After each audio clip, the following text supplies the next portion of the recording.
Pemirsa, transaksi broker saham pada bulan Februari 2021 ini mengalami penurunan dibandingkan dengan bulan sebelumnya, di mana nilai transaksi broker sepanjang bulan lalu hanya mencapai 624,93 triliun rupiah.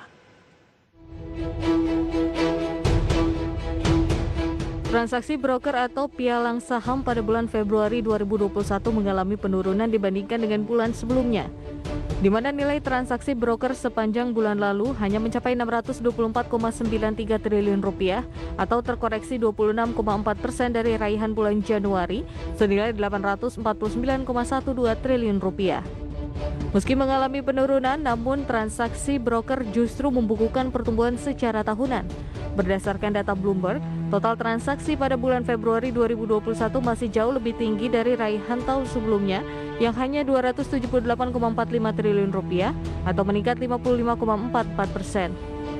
Sementara dari sisi sekuritas selama periode bulan pertama tahun ini, Miraya Aset Sekuritas kembali menyandang gelar sekuritas dengan nilai transaksi bulanan tertinggi, yaitu sebesar 79,51 triliun rupiah, dengan rincian transaksi beli mencapai 40,08 triliun dan transaksi jual senilai 39,43 triliun rupiah. Adapun di posisi kedua ditempati oleh Mandiri Sekuritas dengan total transaksi 55,16 triliun rupiah. Kemudian Indo Premier Sekuritas sebesar 38,3 triliun rupiah, UBS Securities Indonesia senilai 37,69 triliun rupiah, CIMB Securities Indonesia 35,53 triliun rupiah, Credit Suisse Sekuritas Indonesia 20,96 triliun rupiah, serta Maybank Kim Eng Sekuritas dengan 19,64 triliun rupiah. Berbagai sumber IDX Channel. Terima kasih untuk Anda yang masih bergabung bersama kami di Market Review, dan di segmen ini kita akan membahas topik prospek industri sekuritas di 2021.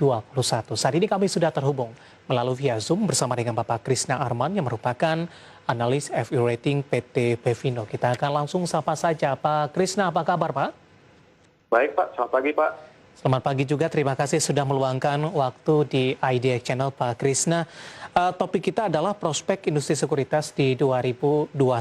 Tentunya dampak pandemi COVID-19 tampaknya juga memukul bagi para pelaku yang ada di industri ini. Bagaimana Pevindo melihat outlook dan profil risiko industri sekuritas sampai sejauh ini Pak? Kita review di 2020 dan juga proyeksinya di 2021 ini. Baik Pak, kami terus mengamati kondisi yang ada. Saat ini kami cenderung memiliki pandangan yang negatif pada industri sekuritas karena volatilitas dan ketidakpastian yang masih tetap tinggi dipengaruhi oleh kondisi ekonomi akibat pandemi yang belum tuntas, meskipun situasi relatif lebih baik Pak dibanding dengan tahun kemarin. Untuk industri ini juga ditambah pula dengan adanya kasus-kasus hukum yang memberikan persepsi negatif. Dan itu kami juga mengantisipasi kemungkinan adanya tekanan lebih lanjut jika pemulihan ekonomi tidak secepat yang diharapkan. Saat ini ada 3 hal yang kami ketahui bersama dapat menjadi game changer, yaitu kecepatan dari vaksinasi secara massal, recovery ekonomi global, dan juga efektivitas dari stimulus. Namun di sisi lain masih ada hal-hal seperti varian baru virus yang belum jelas dampaknya ke infection rate dan efikasi vaksin, dan efeknya juga ke pembatasan sosial lebih lanjut yang biasanya berdampak pada aktivitas bisnis. Nah, kami terus memonitor dan melakukan penelaahan lebih lanjut pada industri ini. Di sisi lain, portofolio Pevindo untuk industri ini tidak banyak karena hanya sangat sedikit perusahaan sekuritas yang menerbitkan surat utang, dan juga mungkin tidak banyak mitra kerja dari perusahaan sekuritas yang mempersyaratkan adanya peringkat. Baik, dari sisi profil risiko, tadi juga Anda sebutkan outlook-nya masih negatif begitu, tapi kondisinya tampaknya lebih baik dibandingkan dengan 2020 lalu, Pak Krisna. Betul, Pak. Apakah dari profil risiko sudah diturunkan atau tetap masih cukup mengkhawatirkan, Pak Krisna? Kalau untuk industri masih condong negatif Pak, cuman memang antara industri dengan perusahaan-perusahaan sekuritas ini nggak bisa langsung di mapping secara direct ya, jadinya meskipun industri itu cenderung negatif, tapi juga beberapa perusahaan asuransi, terutama yang pemimpin pasar itu memiliki profil bisnis yang lebih stabil dibanding yang lain-lainnya. Sebenarnya sih risiko-risiko yang lebih besar ada di perusahaan sekuritas menengah kecil Pak ya, karena memang pada saat ini kondisi likuiditas maupun penyediaan dana ke sekuritas yang kecil tuh mungkin agak lebih terpengaruh oleh kondisi ekonomi yang ada. Sedangkan yang untuk yang perusahaan sekuritas besar umumnya lebih secure, Pak. Baik.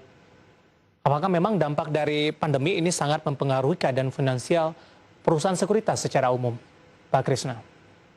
Kalau secara umum, iya. Soalnya kan memang perusahaan sekuritas ini kalau dilihat dari breakdown pendapatannya memang 50-60% itu dari bisnis brokerage, Pak ya. Dan kebetulan juga untuk brokerage ini bisnisnya terpengaruh juga oleh nilai perdagangan. Nah, memang dari sisi perdagangan ada pemulihan mulai dari November tahun lalu. Cuman kita melihat ke depannya ini apakah masih bisa sustain apa enggak. Itu juga yang kedua adalah dari sisi emiten-emitennya, Pak. Nah, ini kan juga tidak lepas juga dari bisnis para emitennya, emiten maupun calon emiten.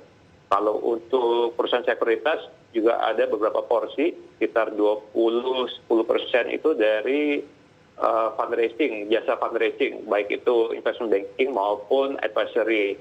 Nah, kalau dari tahun kemarin, Pak, itu memang animo untuk untuk fundraisingnya ini agak terbatas karena memang calon-calon emiten masih melihat atau wait and see ya dari sisi bisnisnya itu apakah ekspansinya itu tepat pada saat itu. Kebanyakan banyak yang menahan ekspansi, Pak, dan juga masih melihat ya apakah kondisi kedepannya ini sudah cukup pulih ataupun sudah cukup worth ya untuk dilakukan ekspansi. Itu dari sisi calon emiten. Kalau dari sisi emiten memang ada tekanan-tekanan pada profil bisnis dan pendapatannya itu secara umum.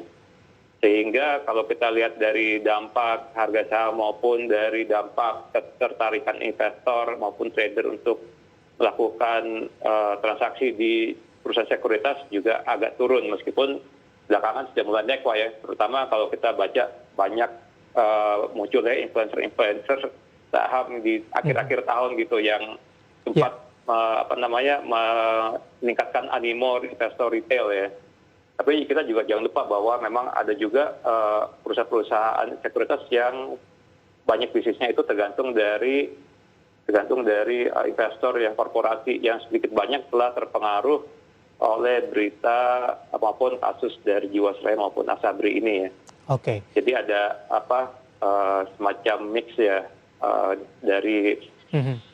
dari banyak hal-hal ini, Pak. Baik, cukup kompleks begitu, Pak Krisna. Tapi yang menarik adalah dari sisi pola pergerakan indeks harga saham gabungan, di mana sebelumnya mengalami tekanan yang cukup dalam, posisi saat ini sudah mendekati level sebelum pandemi. Apakah ini akan menjadi indikator yang cukup kuat ke depannya untuk menopang kinerja dari sekuritas atau industri sekuritas, Pak Krisna? Tapi nanti kita akan lanjutkan, kita akan jeda terlebih dahulu dan pemirsa bersama kami, Margaret Hiviatan, segera kembali sesaat lagi.